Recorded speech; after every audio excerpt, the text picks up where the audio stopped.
Hello viewers, আশা করি সবাই ভালো আছেন। আবারও আপনাদের মাঝে একটি লাভ স্টোরি নিয়ে আসলাম। আজকের লাভ স্টোরিটা হলো ধোনির জেদি মেয়ের সাথে প্রেম। তো আপনারা তো বুঝতেই আছেন আজকে লাভ স্টোরিটা কী পরিমাণ সুন্দর হতে চলতেছে।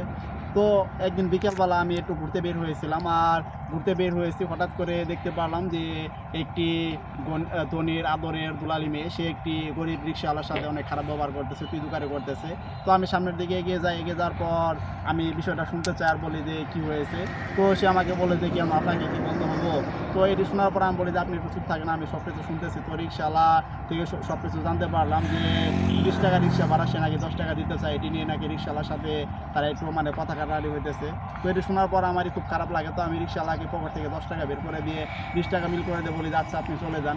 তো এটি তার অনেক রাগ হয়, অনেক জিদ হয়। তো সে আমাকে নানান ধরনের হুমকি দিতে থাকে।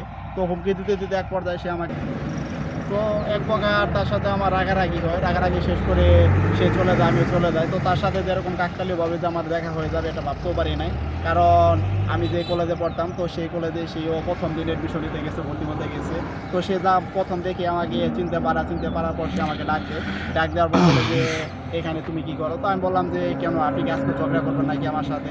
তো আপনার তো ঝগড়া করতে ভালো লাগে মনে হয়। তো সে আমাকে বলে যে না, আজকে ঝগড়া করবো না, এ জায়গায় আমি এডমিশন নিতে আইছি। তো সাথে তার আম্মুও ছিল, তো আম্মুর সাথে সে পরিচয় করাই দেয়। তো কথা বলি, হাই হ্যালো বলে তারা যখন চলে যায় তো আমিও আমার ক্লাসে চলে যাই। তো এরপর থেকে তার সাথে অনেক ভালো একটা বন্ধুত্বপূর্ণ সম্পর্ক গড়ে ওঠে। আর এই বন্ধুত্বপূর্ণ সম্পর্কটা প্রায় 2 মাসের মতো ছিল। তো 2 মাস পরে সে হঠাৎ করে আমাকে বলে যে যেহেতু আমাদের মাঝখানে অনেক ভালো একটা সম্পর্ক গড়ে উঠেছে, তো তুমি তোমার ফোন নাম্বারটা দাও। তো ফোন নাম্বার দিতে ভয় পাইতেছো কেন, তোমার সাথে মাঝে মাঝে কথা বলা যাবে।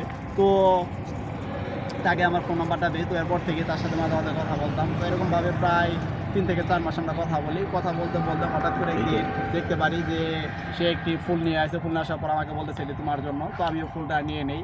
তো এরপরে তাকে কীভাবে প্রপোজ করলাম, সে রাজি হলো কিনা, এগুলো অবশ্যই আপনাদের মাঝে পরবর্তী কোনো লাভ স্টোরিতে দিয়ে দিব। তো আপনারা তখন বন্ধু যারা আমার লাভ স্টোরিটা শুনলেন তাদেরকে অসংখ্য ধন্যবাদ।